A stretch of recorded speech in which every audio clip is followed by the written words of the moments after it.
Fellow Indians, ladies and gentlemen, it is a delight for me to welcome all those who have joined us today online to pay tribute to the most prominent leader of India's independence struggle.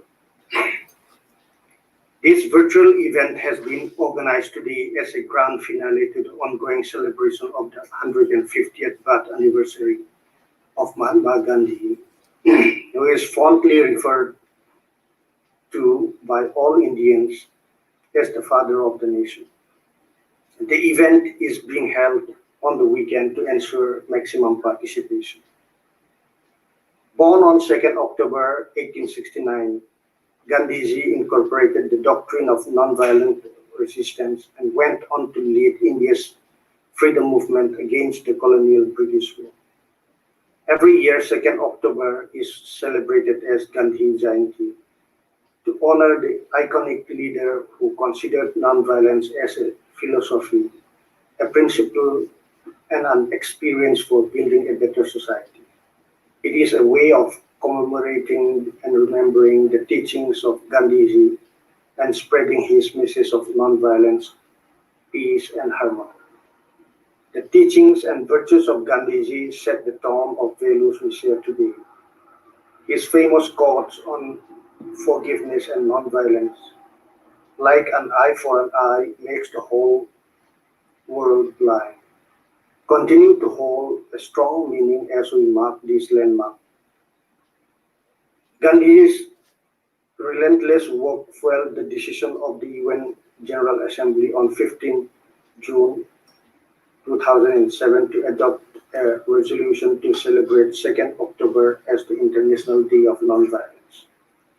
I take this opportunity to recall that the High Commission of India, Lusaka, has been conducting various activities starting 2nd October 2018 as part of commemoration of 150th birth anniversary of the Mahatma. I'd like to briefly mention a few of the major activities conducted till date. Screening of a short film on Mahatma Gandhi at Manda Hill in October 2018.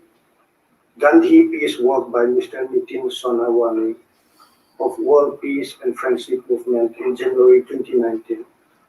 A video featuring famous Gandhi bhajan, Vaishnav Janto, shot with Zambian singer Mutinta Monza at prominent Zambian locations including Victoria Falls, Freedom Statue, etc. A video message was recorded by the noted Gandhian and the first Republican President of Zambia, Dr. Kenneth Kaunda. An article on the topic, What Gandhi Means to Me, was penned by Dr. Nevers Mumba, former Vice President. A cycling cum walkathon event was organized in June 2019 in Lusaka. 150 seasonal fruit and palm trees were planted at various locations in Lusaka and Kendal. As a culmination of the 2-year-long celebrations, today we will be enlightened over the next 60 minutes by the noted Gandhian scholar Dr. Shobhana Radhakrishna about the philosophy of Mahatma Gandhi. The Katha will educate us on Gandhiji's time-tested practices of wellness of body, mind, and spirit, which will be helpful in coping up with the ongoing pandemic. I'd like to conclude by recollecting a prose that we studied in 10th standard titled imitating an English gentleman. His writings and shared experiences definitely had profound influence on the thought process of students all across India. I wish you all a productive and enriching session. Thank you. Thank you, High Commissioner of India, Fellow H.E. H.E. Shri N.J. Ganteji, for your kind message and your support. Namaskar and welcome to the Gandhi Katha, story of Mahatma Gandhi, narrated by me today as we culminate the commemoration of the 150th birth anniversary of Mahatma Gandhi.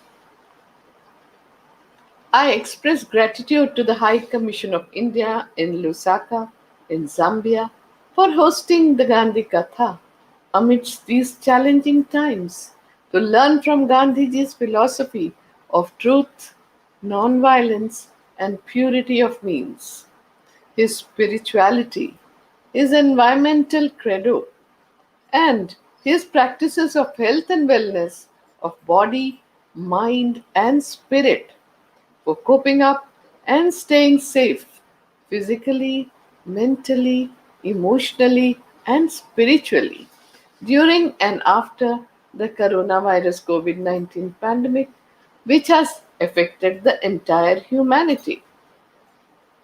Yesterday, on October 2nd, the world celebrated the UN International Day of Nonviolence. And in India, we celebrated it as Gandhi Jayanti. The entire world remembered Mahatma Gandhi, the apostle of peace and nonviolence. We have an opportunity to remind the humanity of the efficacy of the messages of Mahatma Gandhi, the father of our nation. I pay my respects to the leading lights of Zambia, the Zambians, and the Indian community, and to all those who have joined me online today. Be it the Indian community in Chipata or the Zambian students in Chennai, the cultural understanding that they have developed with people around them is truly remarkable. Zambia India ties are deep and historical. We have walked together, hand in hand, in our onward march as democratic nations. Our leaders have inspired each other in our struggle for freedom. Mahatma Gandhi won independence for us, but he was equally concerned about the freedom of the Zambian people. We feel truly privileged that his teachings continue to resonate among your people and your leaders. The former president of Zambia, Dr. Kenneth Kaunda, had said, and I quote, Gandhi's ideals of satyagraha have more relevance in the present world, beset with strife, than during his own times. The world should count on Gandhi's teachings as it is poised to face more dangers ahead, he observed. He said, and I quote, Satyagraha provides us an opportunity to tell the warmongers that enough is enough. I really feel very, very honored to be in Zambia and speak in front of you who have shown so much respect and love for the father of our nation. Gandhiji had begun his protest journey in South Africa, making an indelible mark on the times and the world history. Many great African countries, such as South Africa, Tanzania, Zimbabwe, Namibia, Zambia, Kenya, and Ghana, got freedom from European colonial regimes after a long struggle and freedom movements which followed the path shown by Gandhiji. The Gandhian ways have steeped deeply among them and percolated down to the people in the African countries, which attained freedom by getting inspired by him. Mahatma Gandhi drew inspiration not only from his experience in South Africa, but also from his reading of the history of Africa as a whole. Thus, we observe that during the entire nonviolent freedom struggle of Mahatma Gandhi in India, Africa was dominant in his mind, as his early struggle for equality was initiated in Africa. Gandhi Katha is based on the ancient Indian oral tradition of Katha or storytelling with hymns and narration. I have given talks in Gandhi Katha in more than 104 countries, hosted by the Indian missions. In all the countries, people have great reverence and respect for Mahatma Gandhi. Many have been inspired by him to take up the cudgels against injustice through nonviolence. Others have followed his environmental credo, and still others have been deeply touched by his simple spiritual life. The new generation is eager to understand more about the greatest man of the last century who made such a huge impact on humanity and inspired many world leaders. Millions of people have been inspired by him in the past and in the present. Madiba, Nelson Mandela, who was often dubbed as the Gandhi of South Africa, had strong Indian connections and striking similarities with Mahatma Gandhi, the anti apartheid icon. Madiba had said, and I quote, "The Mahatma is an integral part of our history because it is here that he first experimented with truth, here that he demonstrated his characteristic firmness in pursuit of justice, here that he developed satyagraha as a philosophy and a method of struggle." Mahatma Gandhi used to start and end his day with prayers. In the ashrams, every activity and program used to begin and end with prayers, in which the prayers from all the religions were sung. Sarva Dharma Prarthana, Gandhiji's internal core, comprised of the essence of all the religions, one that he had acquired from long study and reflection, the devotional poetry of the saint poets that he had heard, sung, and absorbed since childhood, made up the part of his soul. He said that ultimately everyone should study the essence of all the religions of the world in an attitude of perfect reverence and have friendship and respect for the practitioners of different religions and diverse cultures. All of Gandhiji's friends were from different religions and cultural backgrounds from around the world, and he actively encouraged friendships across religions. One of Mahatma Gandhi's legacies to the world is nonviolent conflict resolution through interfaith dialogues for establishing brotherhood, unity, and harmony. Even after decades have gone by, since Gandhiji passed on, in every part of the world, his relevance and resonance is felt as strongly as ever before. And his visions and actions are of an enduring significance for all times and places. His approach to life was holistic and cannot be divided into watertight compartments of social, religious, political, personal, or public life. Gandhiji stands out as the champion not only of political democracy but also of economic and spiritual democracy in today's world. Now, I want to tell you that in his ashrams, in the morning and evening prayers, the first verse from the Ishopanishad, the shortest Upanishad from India, used to be recited every day. And it says, ईशावास्यमिदं सर्वं यत्किञ्च जगत्यां जगत् तेन त्यक्तेन भुञ्जीथा मा गृधः कस्य स्विद्धनम्.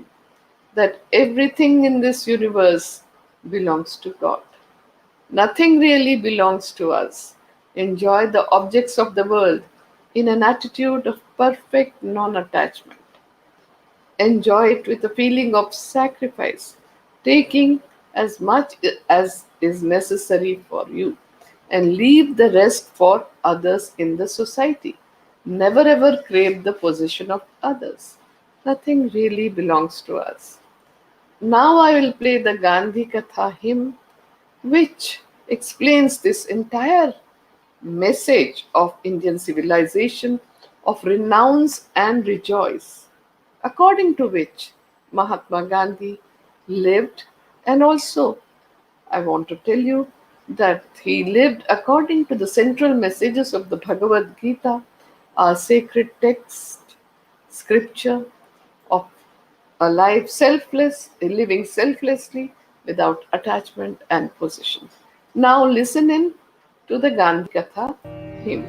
नायः तेरा नायः मेरा नायः तेरा नायः मेरा ईश्वर का यह राज है ईश्वर का यह राज है ईश्वर का जल ईश्वर का फल ईश्वर का जल ईश्वर का फल ईश्वर का ही राज है ईश्वर का ही राज है नायः तेरा नायः मेरा नायः तेरा नायः मेरा ईश्वर का यह राज है ईश्वर का यह राज है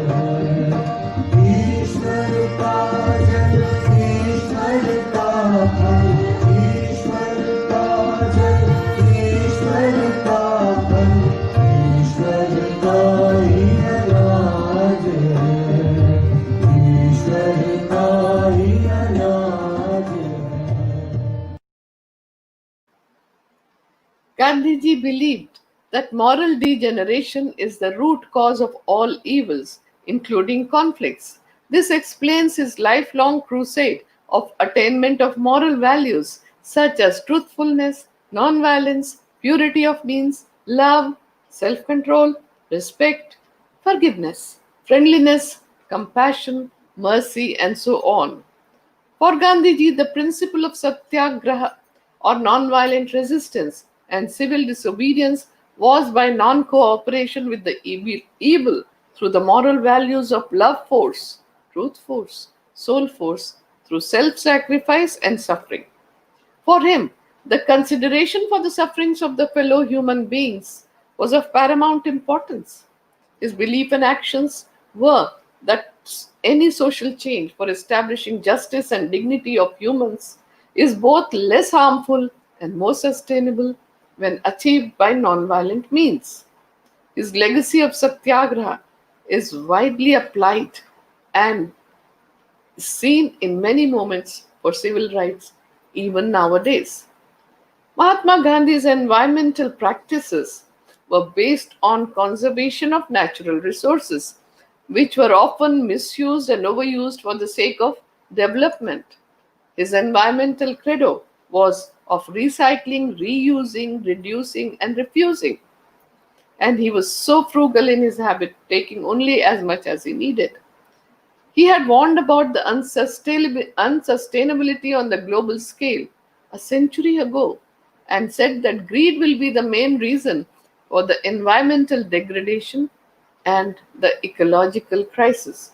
He was the first environmentalist, much before the world was preoccupied with the concerns of environment and ecology, and had famously said that the earth has enough for man's needs, but not for man's greed. Further, he had also elaborated the earth, the air, the land, and the water are not an inheritance from our forefathers, but on loan from our children. So we have to hand it over to them as it was handed over to us. Equality for women within the society was a principle Gandhiji passionately believed in. His vision of Sarvodaya, welfare of all, becomes very relevant in the crisis of internally displaced people and migrants. He may well have kept in mind the very basic unit of human organization, a village or a county. His vision of Gram Swaraj or village republic, which is a self reliant, independent, self governed village built on the premises of sustainable development and growth, is the need of the hour. According to my understanding, Mahatma Gandhi's life was an epic of faith and endeavor. His faith was in truth, the ultimate reality of truth, and he endeavored to attain it through non-violence throughout his life till the very last breath. Gandhiji's adherence to truth, non-violence, and purity of means has inspired me to give Gandhi Katha so that people can put their hearts into understanding Gandhiji, get inspired to learn from his extraordinary ethical and moral leadership, his simple spiritual life, revolutionary thoughts, actions, his lifelong service to humanity against all forms of injustice, and how he continues to inspire people in all the parts of the globe at all times and in all ages. Perhaps the greatest source of strength for Mahatma Gandhi was in his faith in God. Truth was the deepest and the most complete form of God. The faith gave him the constant awareness that he was to be nothing but an instrument in his hands. He was to go wherever he was led.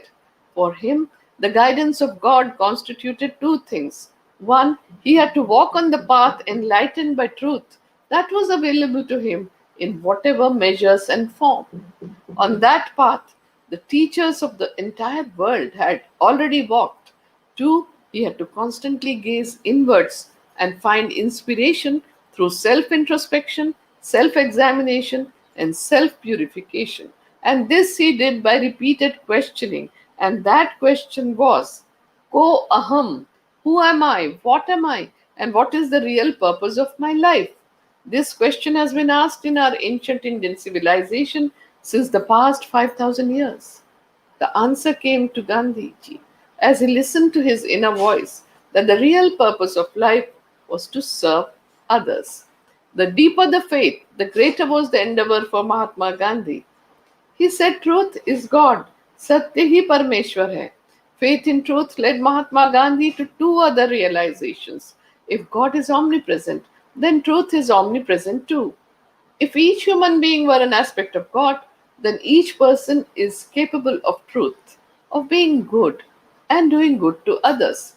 The second realization was that in spite of all the upheavals in the history of humankind, humanity will only progress in an auspicious direction because truth, that is God, is only interested in the welfare of its creation.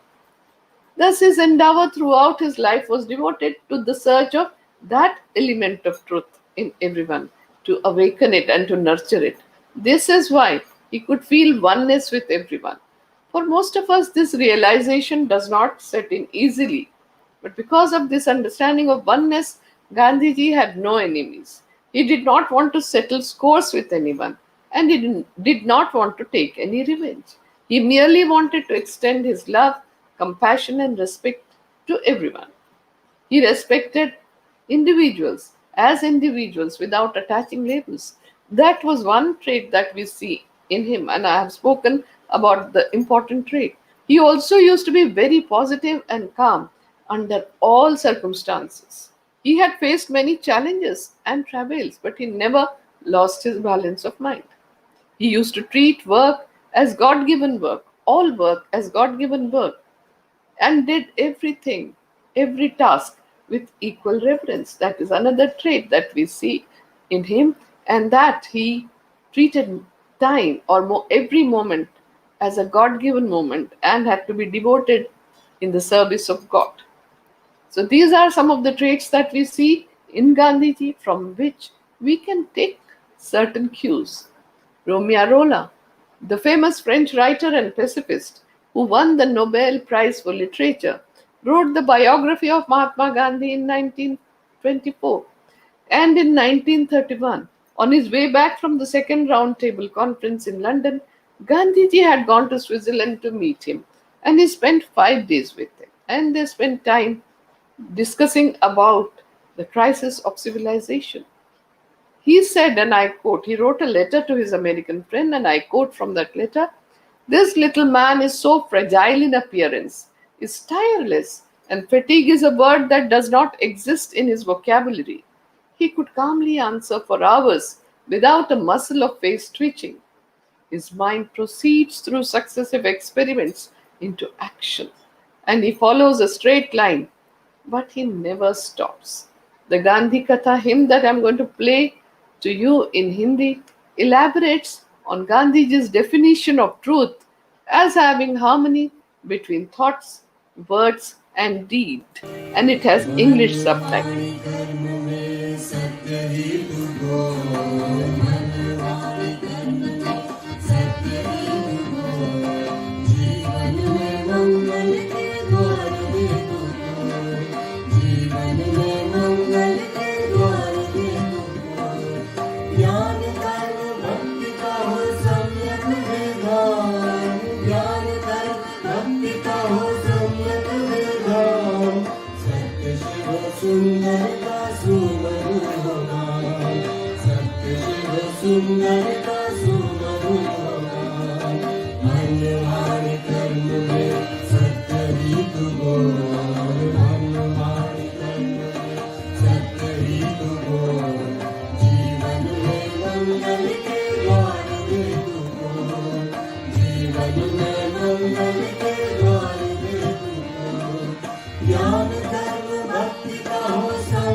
Albert Einstein, the greatest scientist of the first half of the 20th century, had called Mahatma Gandhi as the supreme practical leader for change. And listen into his own voice.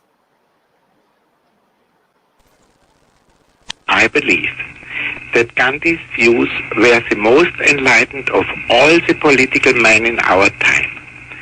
We should strive to do things in his spirit, not to use violence in fighting for our cause, but by non-participation in anything you believe is evil.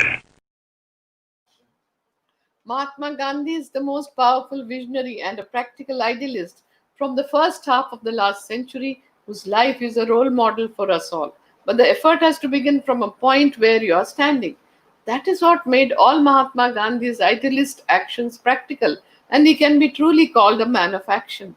But it does not only mean he was very busy. What we mean is the action of putting ideas or beliefs into practice more than anything else was the driving force in his life. The answer for Mahatma Gandhi was always found in action. He had said, "An ounce of practice is worth more than tons of preaching." John Haynes Holmes was a pacifist, an anti-war activist, and the founder of American Civil Liberties Union. He had met Mahatma Gandhi in London in 1931 and then met him again in Delhi in 1947. He found Mahatma Gandhi's presence, those bright eyes shining through his spectacles, his voice so clear and yet so gentle, his whole presence so simple and yet so strong. He said, and I quote, "I believe that he is unquestionably the greatest man living in the world today. When I think of Gandhi, I think of Jesus Christ." I will play the Gandhi Katha hymn now in Hindi about Gandhiji's philosophy of truth, non-violence, and purity of means that combine together in Satyagraha with English subtitles.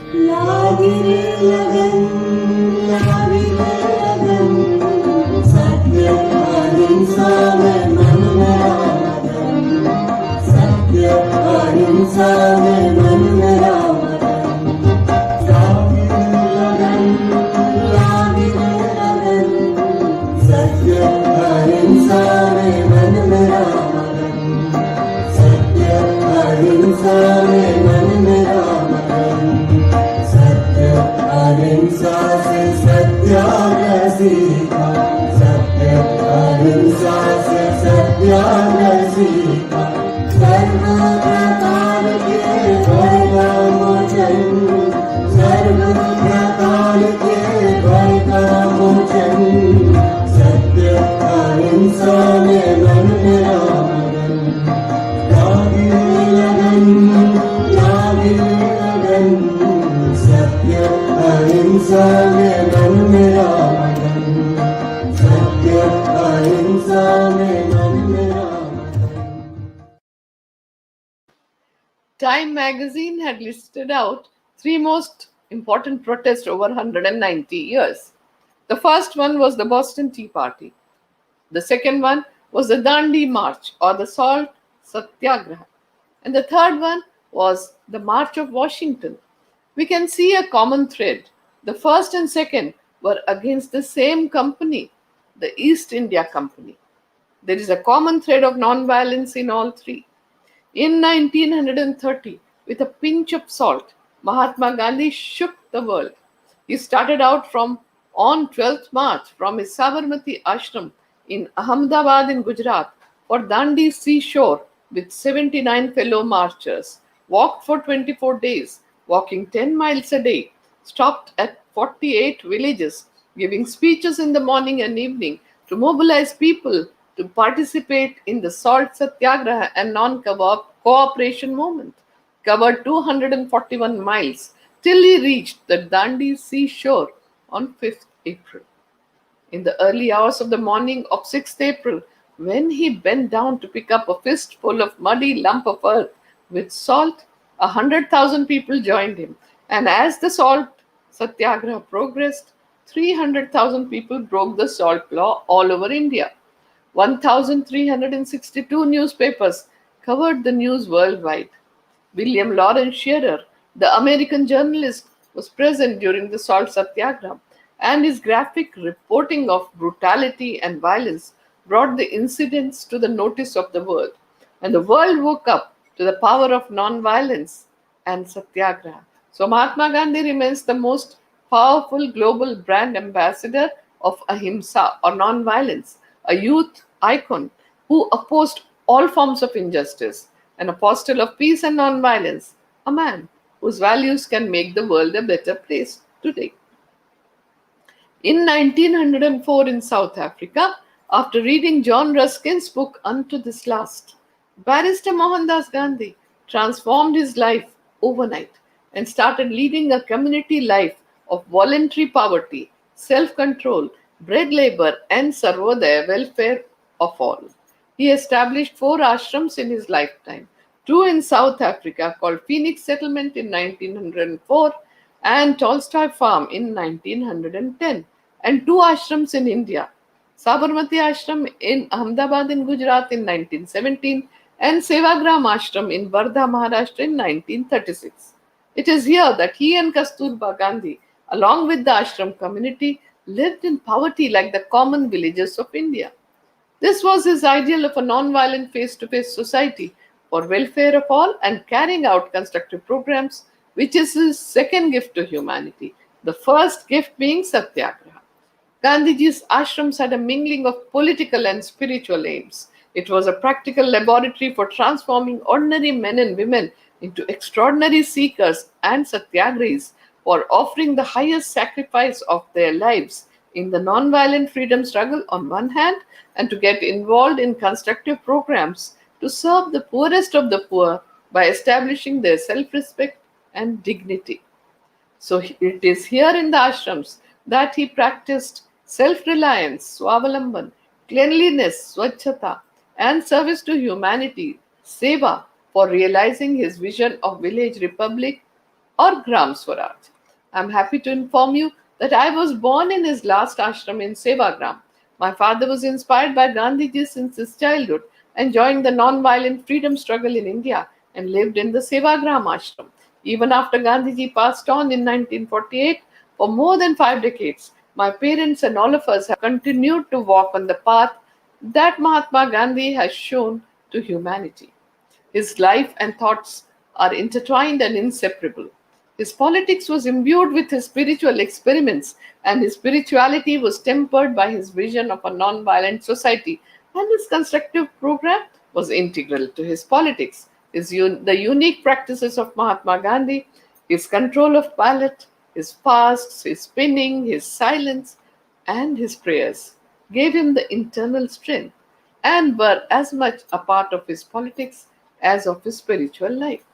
These practices and experiments were sustained and nurtured by the inmates of the ashrams that he had founded. The ashram community, through its own practices, affirmed, modified, and validated Gandhiji's ideals and practices and continues to do so even till today. This shows the relevance of his practices.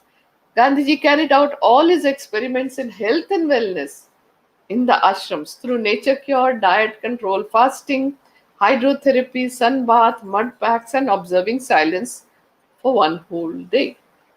Our friend and the British Quaker, Sir Horace Alexander, lived in both the ashrams for some time with Gandhiji, and he observed that the bell used to ring 56 times in the daytime in the ashrams. He said, and I quote, Gandhi had wonderful courtesy and punctuality. I was to learn quickly that he was the slave of watch. He had more to do in every 24 hours than almost any other man. So he had learned how to pack the most into every minute. Yet he never gave the impression of being hurried and impatient. So one thing that we really can learn immediately from Gandhiji is punctuality, promptness, and discipline.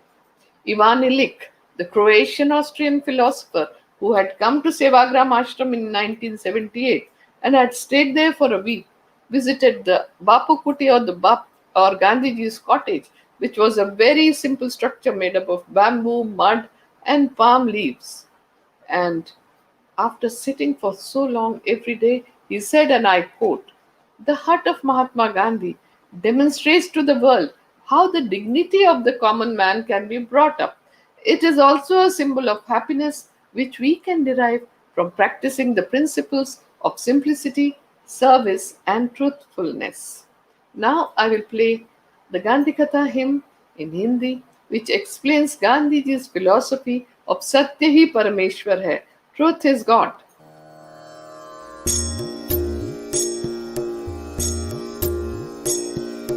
आँखें पवित्र राख सत्य ही तू बोल, आँखें पवित्र राख सत्य ही तू बोल, ईश्वर साक्षात होंगे अंतर टटोल, ईश्वर साक्षात होंगे अंतर टटोल, सत्य ही है परमेश्वर बापू का बोल, सत्य ही है परमेश्वर बापू का बोल, उसी परमेश्वर की नित्य कर तू शोध, उसी परमेश्वर की नित्य कर तू शोध, आँखें पवित्र राख सत्य ही तू बोल, आँखें पवित्र राख सत्य ही तू बोल, ईश्वर साक्षात होंगे अंतर टटोल, ईश्वर साक्षात होंगे अंतर टटोल, ईश्वर साक्षात होंगे अंतर टटोल. Gandhiji's role and contributions to the political arena are well known. What is less known are his contributions towards health and well-being. Gandhiji was a firm believer in the principle that a healthy mind keeps the body healthy, and he stressed on the importance of a healthy lifestyle and positive thinking. His interest in health, hygiene, nutrition, and diseases was as great as his interest in politics. He insisted that adopting preventive measures for diseases was better than treatment. He also said that it was important to focus on cleanliness, a controlled diet, and an exercise regimen, and that it was best to avoid overconsumption of medicines. He was also a firm believer and practitioner of nature cure and conducted experiments related to diet and fasting from a very young age. He always believed that it was important to understand what caused diseases and then remove that very cause, rather than falling ill again and again and attempting to treat it with excessive medication. He was essentially a man of science. He approached problems in a scientific manner. His message to the world on the vital question of health and well being is very important. To him, the study of this question was part of the service to God and His creation, which was his mission. Knowing to care summed up his life. His message was simple and easy to follow. It encouraged everyone to respect simplicity, voluntary self control, reduce the wants, follow the tradition, cultural practices, and values, follow the environmental credo, and treat oneself through nature cure for living in harmony with nature. For Gandhiji, the outside universe was but a reflection of the inside universe. He repeated time and again that universe is compressed in the atom. There is not one law for the atom and another for the universe. It was based on his actual spiritual experience that gave him the conviction that the moral principles have no meaning unless they can be made to serve as the guide of conduct in the daily affairs of man. The Sanskrit proverb Yatha Pinde Tatha Brahmande says, "You are the universe within the universe.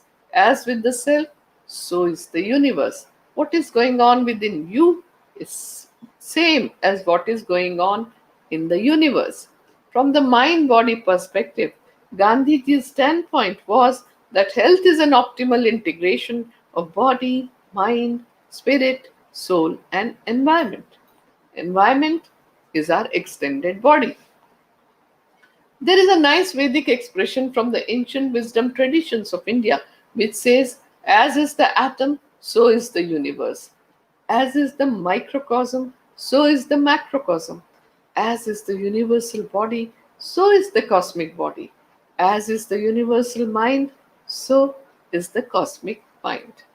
Yoga and meditation integrate all components of health, and Gandhiji was a strong believer and practitioner of nature cure, Ayurveda, and performed Ashtanga yoga as well. His experiments with nature cure was always on himself. He also advised his friends and disciples to follow these remedies and treated and cured 30,000 patients through nature cure.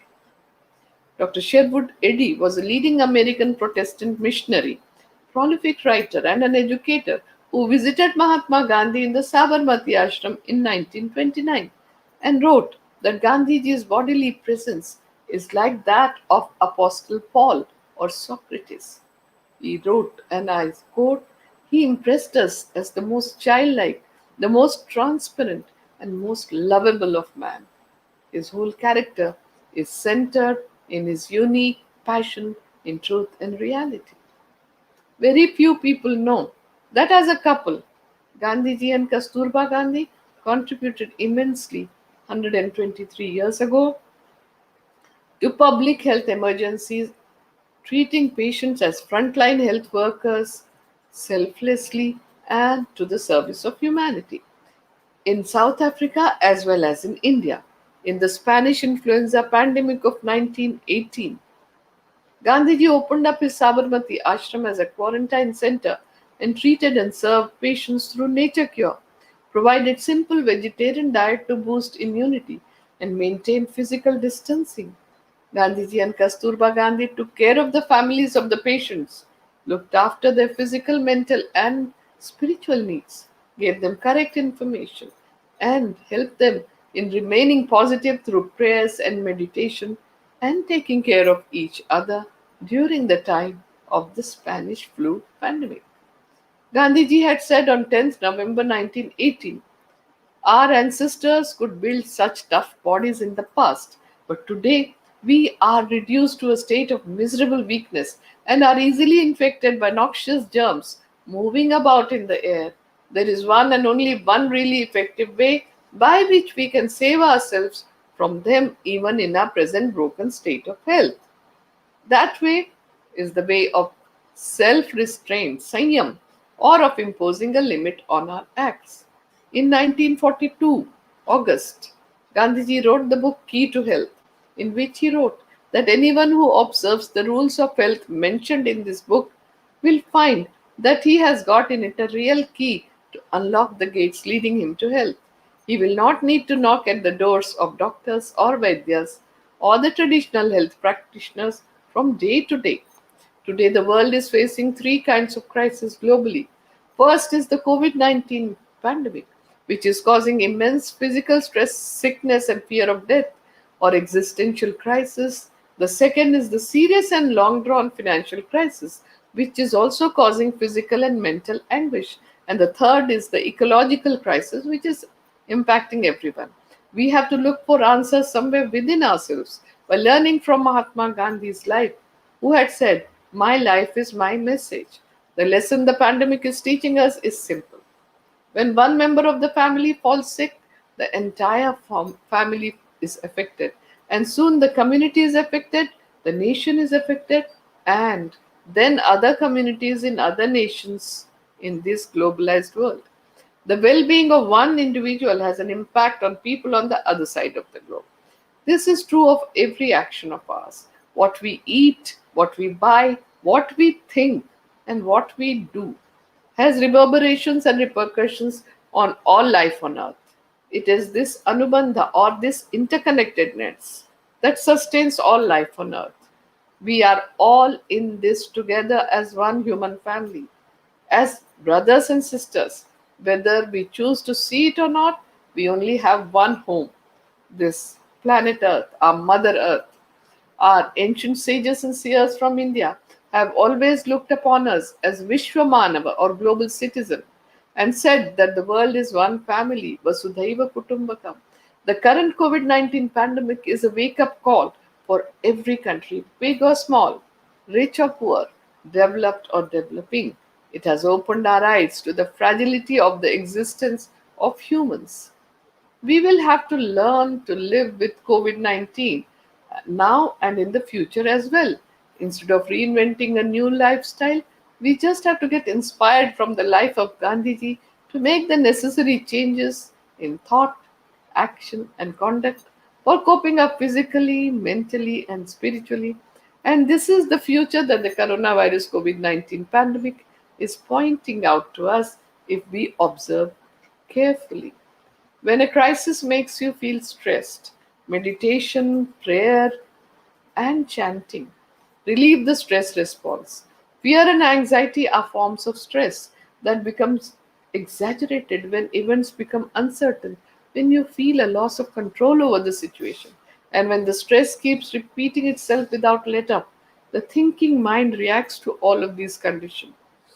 It always has, even in normal times, but a crisis brings stress into high relief, making it very capable of lowering the immune systems of our bodies and causing inflammatory diseases. Decades ago, stress was classified as epidemic of modern life. The Gandhian way of life is the best guide to practicing the coping mechanism that induces relaxation, calmness, fearlessness, inner peace, absence of anxiety, and remaining positive. Therefore, Gandhiji comes across as the greatest healer, the wellness guru, the lifestyle guru, who is available at all times. Gandhian principles of freedom from fear and care for all is a perfect prescription in these times of crisis. Gandhiji's emphasis on healthy lifestyle, positive mind, empowerment for self care, and care in the community would make perfect sense. I once again take this opportunity to thank the Indian Mission for hosting the Gandhi Katha today. My special thanks are to all of you who have joined me online today. I will end with the peace benediction in Sanskrit for the universal welfare. Om Sarve Bhavantu Sukhina, Sarve Santu Niramayaha, Sarve Bhadrani Pashyantu, Ma Kaschit Dukkha Bhag Bhavet. Om Shanti Shanti Shanti. Let all be happy, let all be healthy, let all experience auspiciousness, let no one be overwhelmed by grief. Om Peace, Peace, Peace. With Gandhiji's blessings, who had said that peace is the only positive force which will lead us from darkness towards light, I will end the Gandhi Katha today with the dhun Shubhamangal Ho. May auspicious good. May they be good. May the earth be auspicious. May the sky be auspicious. May every particle on earth be शुभ मंगल हो शुभ